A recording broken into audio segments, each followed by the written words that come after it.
5 years I've owned this Yamaha MT09 from June 2021 up until now. Brand new, first owner. I've done every kilometre on this thing. I've had it 4 years stock before I did any modifications with the exhaust and the tuning. So hopefully I can speak to everything in this video, from what it's like as a daily rider, whether it's worth modding, have I had any hiccups, and all the questions that I can remember that you guys have asked me along the line of this channel, because this thing has been around since the beginning. Now, it's a beautiful evening. I've got a little bit of time to kill before we go and get ourselves some dinner. So what say we go for a ride and talk about everything that I can remember over the last 5 years and tell you pretty much whether or not it is worth owning one of these things. Let's do it.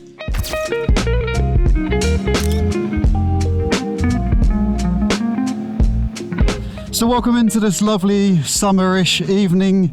First and foremost, just before we jump into it, if you haven't already, consider subscribing, because I bring as much as I can to this channel, from bike reviews to road trips to random opinions and things like that. So if you're into bikes and you want to jump on board, hit the subscribe button, hit the notification bell and hit the like. It helps the channel out tremendously, especially if you throw your 2 cents in the comment section below. With that being said, this is the 2021 Yamaha MT09, as I said, and it's been fabulous. I might as well just cut to the main part of it. Yes, I've had my little niggles there and there, here and there, but who hasn't? But we'll get onto that as we go. But for the most part, this bike has been absolutely amazing. I can't believe how fast 5 years has gone, and I still haven't found a bike that I would replace this for as an only bike. I won't drag onto it, but just to put this into context, I can't even talk today, dudes. To put this into context, those of you that watch the channel a bit more than just this review, I also own a KTM SMCR 690, and I bought that just to have a bit more of an extra hooligan side on top of this, and that has been the closest thing I can find as a fun replacement to this bike. And even then, I would never in a million years have that bike over this, because this bike just does so much for what it is. As in, the price you pay for this bike ticks so many boxes. I mean, yes, you're going to find other bikes that can do specific things a little better. You might find a cruiser that's going to be more comfortable. You might find a touring bike that has longer fuel range. You might find a super bike that has more power. But until you get run over by a car like that, I can't find another bike that's as comfortable, as fast, and just as reliable as this thing has been. It's literally caused me no real problems. The main issue I had was the TPS. When these bikes first came out, they were the newer engines, the 890cc's, and they had a couple of little issues they needed to iron out from factory.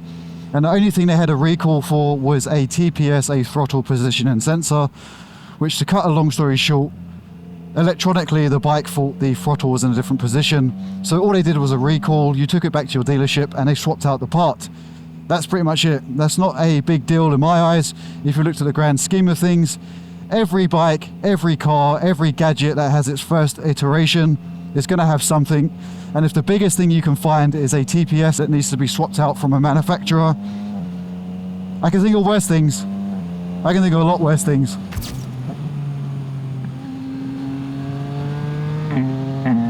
I mean, how can you get bored of a bike that tips into corners like that, holds a line like a jet fighter? I mean, this thing will sit on a dime. Let me see if this is a big enough corner for you to see. One hand, you just point and shoot. This thing will just lean and hold a line to a T. It's just so good for what it is. I mean, it has so many derivatives from the R1 platform, which is obviously the R-spec racing bike. Everyone knows the Yamaha R1. There's no point in me trying to explain it to you, but basically, this has a lot of the electronics trickle down into this. And for the price point, that is amazing if you ask me.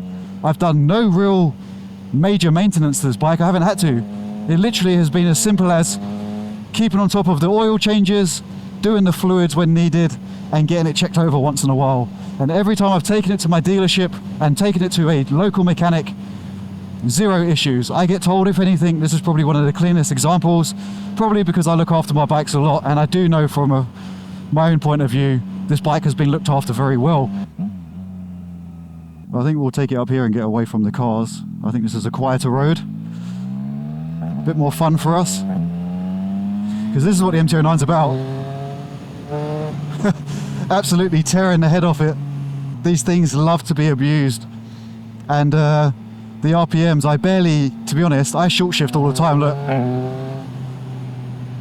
all I do is short shift because it's got so much power that I don't want to lose my license or fly into a tree. But just know that if you want it,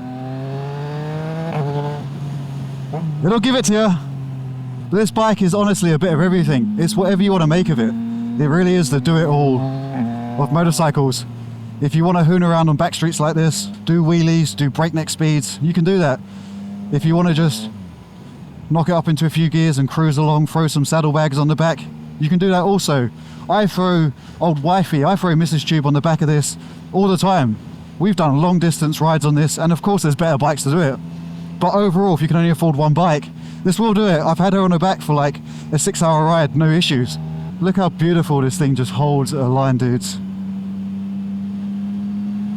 And it feels so smooth when you ride it. Like, it hasn't changed since I've had it. It feels just as tight since the day I've got it. Like, the throttle responsiveness is just spot on. The electronics, they're there if you need it. I mean, realistically with these bikes, it's a set and forget. You don't really need rain mode. Rain mode is a bit of a myth. They don't have that much power that you're gonna absolutely lose the back wheel just because it's raining. However, they do have enough power that if you're worried about having too much power, you can draw it back with the settings should you need to. I can't think of anything else that does what this does in such a good package for the price. Talking about the price, if you're looking at getting something like this second hand and you're worried about reliability and things like that, put that fear aside, let me tell you, because these bikes are unbreakable to an extent, so don't worry about buying a second-hand bike. It's probably your best option if budget is a thing. And to be honest, I don't want to cheat Yamaha out of selling new bikes, but second-hand is probably the best way to go for these things because you get so much for your money as it is from new, let alone when you buy it second-hand and people have to knock a few grand off because bikes just depreciate as they come off the lot. It doesn't mean that because they've dropped in price, these things are worth less. These things are worth every penny. They are worth their weight in gold. They're just so much fun, man. So I was meant to take it easy for a little bit, but MT09 life, baby. Jesus. Barely even made it to 7,000 RPM there or something like that. It just feels like it's going to throw you off the back. Having that extra power is just it's a nice buffer. Especially if you're doing long distance, because this thing is not struggling when it comes to highway speeds and things like that. And this will do highway, no problem. Of course it's a naked bike, you're going to get wind. Can't fix that. But overall this is pretty stable on the highway and it will just cruise along and just chew miles like it's nothing. So yes, rest assured, this bike is a great long-term owner bike. As I said at the beginning, this thing has cost me next to nothing other than the basic maintenance of the bike. I just took it into my mechanic this morning, who's an absolute legend, and I got him to give me a once-over because I'm going on a big road trip next week on this. So that says something too. I'm going on a massive 3-day epic adventure, so stick around and subscribe if you want to see that. Then you'll really see how good this bike comes into play on long distance. But basically they gave it a once over, checked everything from the sprockets to the brake lines all the way through to everything in between, and they pretty much gave me the big thumbs up and said everything is immaculate. That's amazing. This bike has been 5 years I've ridden it. I've ridden it so much. I've ridden it nicely, I've ridden it like an idiot. I just can't seem to break this machine. Not like I'm trying to break this, mind you. I'm just saying that you can have a lot of fun and it still works. So if you're someone who's a little bit more tame and you're just looking for something that's a bit reliable, this is your bike, man. This is your bike. Now, as I said at the very beginning in the intro, this bike has been tuned. I've had it dyno tuned, completely remapped. I've got a full system. I have the MIV XM5, I think it's called. It's a straight pipe. I had this thing done from the ground up and it's been amazing since. Gentlemen or ladies, you never know. But this bike has been just as reliable tuned as it has been not tuned. Now, the difference is that you might want to think about if you're going to get it done or you're kind of on the fence or you want to know. Can you tell a difference? Absolutely. It is more than just noise. You can slap an exhaust on this like most people do and it will run like absolute ass. You really do need to get these bikes tuned and do it properly. You can cheap out and just throw an exhaust on, like I said, but you're not doing the bike a service. And then you get all the horrible backfire. It's not a nice backfire, don't get me wrong. You can get it tuned to have backfire and it sounds better. But the bike is just, it runs disgusting from stock if you throw an exhaust on it. So bear that in mind. If you're going to do it, I advise, don't be a cheapskate, do it the proper way and get it tuned. The throttle response is just a lot tighter and just a lot more connected. It was never bad to start with, but now it's just perfect. So that's pretty much my 2 cents on the tuning. It's basically, do you want to notice the last 10% refinement? Yes, you can notice it. It is night and day to an extent. However, if I never got it tuned and didn't know anything different, I wouldn't be missing anything. I wouldn't have a clue. Oh, just listen to this thing. Such a beautiful sounding bike. What a beautiful evening, made all that better by riding this thing. As I said, dudes, 5 years later and I still enjoy riding this like it was the first day I bought it. I just, yeah, I can't recommend this bike highly enough. It really is the jack of all trades. It's a solid investment if you're not looking to waste money and you want a long-term bike. This is your go-to, dudes.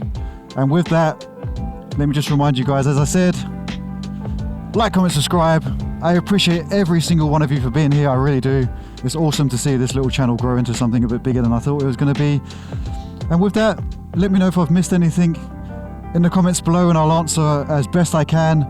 Or hit me up on Instagram. I've started to post on there, so if you want to keep on top of the behind the scenes and what's going on, check me out at Instagram on the Throttle Tube. But, as promised, there's a seafood shop and I'm about to get me some fish and chips, baby. Thanks for sticking around, dudes. Get yourself an MT-09. I appreciate you guys for being here. Stay safe, stay shiny side up. And I'll see you guys in the next video. Bye-bye. Are you guys still open? Yeah, boy. I'll be quick. Thank you.